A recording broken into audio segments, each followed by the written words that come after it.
सभी स्टूडेंट्स को मेरा एक बार फिर नमस्कार। आज अपन इस वीडियो के माध्यम से विधि तृतीय वर्ष के लिए जिस टॉपिक को आगे बढ़ाएंगे वो है इंटरप्रिटेशन ऑफ स्टैट्यूट्स।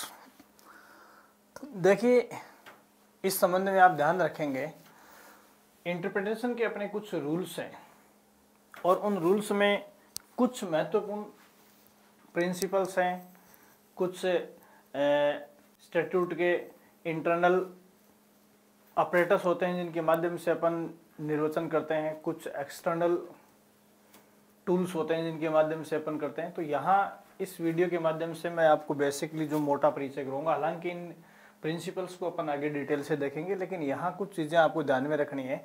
तो यहाँ मोटे तौर पर मैं आपको जो डिस्कस करने जा रहा हूँ वो है, देखो, निर्वचन के मूल सिद्धांत या बेसिक प्रिंसिपल्स ऑफ इंटरप्रिटेशन।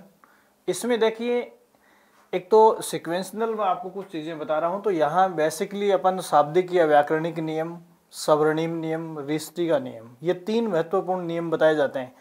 और सब्सिडरी रूल्स में या सहायक नियमों में अपन ये जो नीचे वाले बिंदु आपको दिखाई दे रहे हैं ये आपको ध्यान में रखने हैं। तो देखिए,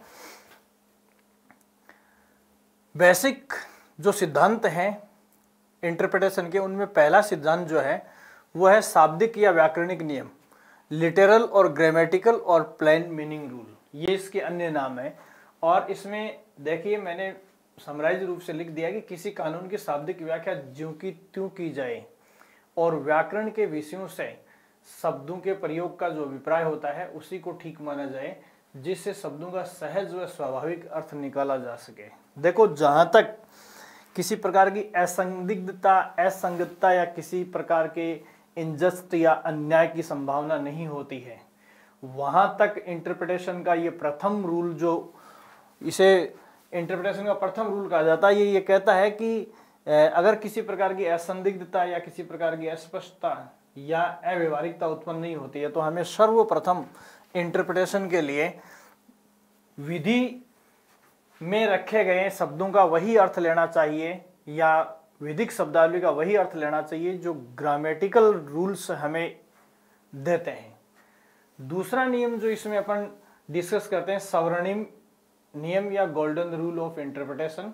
इसमें देखिए, जब शाब्दिक व्याख्या हमें अर्थहीनता या अतार्किक परिणाम की ओर ले जाती है तो अधिनियम के उपबंधों की व्याख्या इस रीति से की जानी चाहिए ताकि ये समुचित व्यवहारिक परिणाम लाने वाली हो, अर्थात असंगतता, अनिश्चितता और संदिग्धता की स्थिति में न्यायालय कानून के शब्दों से परे जा सकता है। तो देखो, गोल्डन रूल ये कहता है, अब कहने का मतलब ये कि जो शाब्दिक या व्याकरणिक नियम से विसंगति उत्पन्न होती है, उस विसंगति को दूर करने के लिए हम सवर्णिम नियम का या गोल्डन रूल का सहारा लेते हैं। और ये कहता है कि जहाँ किसी प्रकार की अर्थहीनता, किसी प्रकार की अतार्किकता, किसी प्रकार की असंगतता या किसी प्रकार की अस्पष्टता, अनिश्चितता उत्पन्न होने की संभावना है तो उस सिचुएशन में हमें गोल्डन रूल को अपनाना चाहिए। या यूं कह सकते हैं कि शाब्दिक या व्याकरणिक नियम की वजह से जो त्रुटियां उत्पन्न हो सकती हैं, उन त्रुटियों को दूर करने के लिए इंटरप्रिटेशन के जिस रूल को लेट डाउन किया गया है या प्रतिपादित किया गया है वो है सवर्णिम नियम।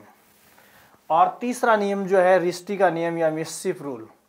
इसका मीनिंग देखो क्या है, न्यायाधीशों को कानून का ऐसा अर्थान्वयन करना है जिससे रिष्टि को दूर किया जा सके, उसे तथा उपचार को दृढ़ किया जा सके। देखिए, यदि ऊपर वाले व्याकरणिक नियम और गोल्डन रूल से भी किसी पक्षकार के साथ न्याय कायम करना या उसे पीड़ित को रेमेडी मिलने की संभावना नहीं होती है तो ऐसी सिचुएशन में न्यायाधीशों को उन ऊपर वाले दोनों नियमों से हटकर रिष्टि के नियम का सहारा लेना चाहिए और इस प्रकार का जजमेंट देना चाहिए कि पीड़ित के लिए जो रेमेडी है वो उसे मिले, या यूं कहें कि उसकी पीड़ा जो है उसका निवारण होना चाहिए।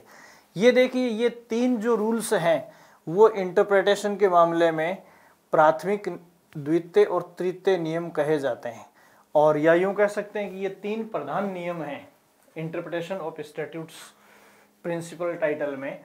अब अन्य सहायक नियमों में अपन देखो कुछ चर्चाएं करेंगे और इन सहायक नियमों में पहला देखिए subsidiary rules.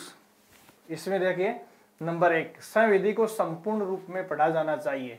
Statutes should be read as a whole. शब्दों का अर्थान्वयन करते समय संविधि को संपूर्ण रूप में पढ़ा जाना चाहिए। देखो, कानून की व्याख्या करते समय न्यायालय को कभी भी उस विधि के किसी अंश या पार्ट विशेष को ध्यान में रखते हुए उसका मीनिंग ग्रहण नहीं करना चाहिए। पूरे कानून को एक साथ अध्ययन करके उसकी व्याख्या उसे करनी चाहिए या शब्दों का अर्थ ग्रहण करना चाहिए। तो ये नियम ये कहता है कि न्यायाधीश जब भी इंटरप्रिटेशन का काम करेगा तो अधूरे संविधि या अधिनियम को पढ़कर नहीं करेगा। दूसरा जो सहायक नियम है वो है सामंजस्यपूर्ण अर्थान्वयन, या इसको हार्मोनियस कंस्ट्रक्शन कह सकते हैं हम। इसका मीनिंग है जहां एक ही विषय पर बहुत से उपबंध हों और उनमें टकराव हो तो वह अर्थ अपनाया जाना चाहिए जो संदर्भ के साथ अधिक सामंजस्यपूर्ण हो और जो विधानमंडल की नीति और उद्देश्यों को पूरी तरह से संप्रवर्तित करे। कहने का मतलब है कि जहां किसी विषय पर एक से अधिक उपबंध हो और उनका अर्थ यदि अपनाया जाए तो सब में कंट्रोवर्सी उत्पन्न हो सकती है, और ऐसी सिचुएशन में उनके ऐसे सामंजस्यपूर्ण अर्थ को ग्रहण करना चाहिए जो विधानमंडल की नीति और उद्देश्यों को पूरा करे। इसी प्रकार तीसरा जो सहायक नियम है वो है अर्थान्वयन अप्रभावी से प्रभावी करना अच्छा है। देखो, विधानमंडल किसी भी अधिनियम को इस इरादे के साथ पारित नहीं करता है कि उसे लागू नहीं किया जाए या प्रभाव में न लाया जाए। तो ये नियम ये कहता है कि जहां दो निर्वचन संभव हो किसी कानून के, वहां न्यायालय को उस निर्वचन का चुनाव करना चाहिए जो उस उद्देश्य को बनाए रखे जिसके लिए उस कानून को पारित किया गया है, जिससे प्रभावकारी परिणाम पैदा हो। तो देखो, किसी भी अधिनियम को न लागू करने की बजाय लागू करना ज्यादा अच्छा है इस नियम के अनुसार। फिर देखो, चौथा सहायक नियम है इसमें सजातीय अर्थान्वयन, रूल ऑफ एजुसडेम जेनेरिस। इसका अर्थ है कि जहां सामान्य शब्दों द्वारा विशेष शब्दों का अनुसरण किया जाता है, जहां सामान्य शब्दों द्वारा विशेष शब्दों का अनुसरण किया जाता है, वहां विशेष शब्दों की व्याख्या उनके विस्तृत अर्थ में नहीं की जानी चाहिए, अपितु उद्देश्यों, व्यक्तियों व वस्तुओं को सामान्य प्रकृति के रूप में लागू करना चाहिए। एक बार फिर देखिए इसको, जहां सामान्य उद्देश्यों द्वारा विशेष उद्देश्यों का अनुसरण किया जाता है, वहां विशेष शब्दों की व्याख्या उसके विस्तृत अर्थ में नहीं की जानी चाहिए। देखो, मीनिंग्स या वर्ड्स जो हैं वो दो प्रकार के मीनिंग देते हैं, सामान्य और विशिष्ट। तो ये कहता है कि जहां जनरल मीनिंग जो है वो विशेष शब्दों का अनुसरण करते हैं, तो वहाँ विशेष शब्दों की व्याख्या उतनी विस्तृत नहीं होनी चाहिए जितनी विशेष शब्दों की होती है। फिर देखिए, पांचवा जो सहायक नियम है वो अर्थान्वयन का साहचर्य ज्ञायते का नियम या नोसिटर ए सोसिस। जहां मिलते जुलते अर्थ वाले शब्द एक साथ आए हों तो ये माना जाता है कि वे सजातीय अर्थ में प्रयुक्त किए गए हैं। देखिए, जहां मिलते जुलते अर्थ वाले शब्द एक साथ आते हैं तो ये माना जाता है कि वो सजातीय अर्थ में प्रयुक्त किए गए हैं, अतः संदिग्ध शब्द का अर्थ उससे संबंध शब्दों से ग्रहण करना चाहिए। तो जहां मिलते जुलते अर्थ वाले शब्द रखे गए हैं किसी विधि में तो उनको एक दूसरे से अर्थ ग्रहण करने में मदद लेनी चाहिए। फिर नेक्स्ट जो सहायक नियम है वह है एक वस्तु का स्पष्ट उल्लेख दूसरे का अपवर्जन है। देखो, कानून में यदि किसी विशेष चीज का, जैसे ये चीज ए को दी जाएगी, इसका मतलब है कि ए के सिवा बाकी किसी और को नहीं दी जाएगी, या यूं लिख दिया जाता है कि ये वस्तु किसी को भी दी जा सकती है सिवाय ए के, तो इसका मतलब ए के सिवा किसी को भी दी जा सकती है। तो देखिए, एक वस्तु का स्पष्ट उल्लेख दूसरे का अपवर्जन है। एक्सप्रेसियो यूनिस इस्ट एक्सक्लूसियो अल्ट्रियस है। जब तक अधिनियम दो शब्दों का प्रयोग करता है उसमें से एक शब्द को सम्मिलित करता है तो अधिक सामान्य शब्द प्राकृतिक रूप से कम सामान्य को अपवर्जित करता है, अर्थात एक वस्तु का स्पष्ट उल्लेख दूसरे का अपवर्जन है। ये सहायक नियम है। अगला और लास्ट सहायक नियम जो है इंटरप्रिटेशन में वो आपके सामने, कानून की तत्कालीन व्याख्या सर्वोत्तम व प्रभावी, कंटेम्परेरी या एक्सपोजिशियोइस्ट फोर्टिसिमा इन लेगे।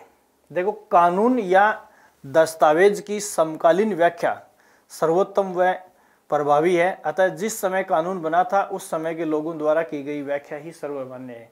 देखो, कानून के बनने का पहले, कानून के बनने का तथा कानून के बनने के बाद का समय, इनमें से सबसे अच्छे इंटरप्रेटर वो होते हैं जो कानून निर्माण के समय से बिलोंग करते हैं या संबंधित होते हैं।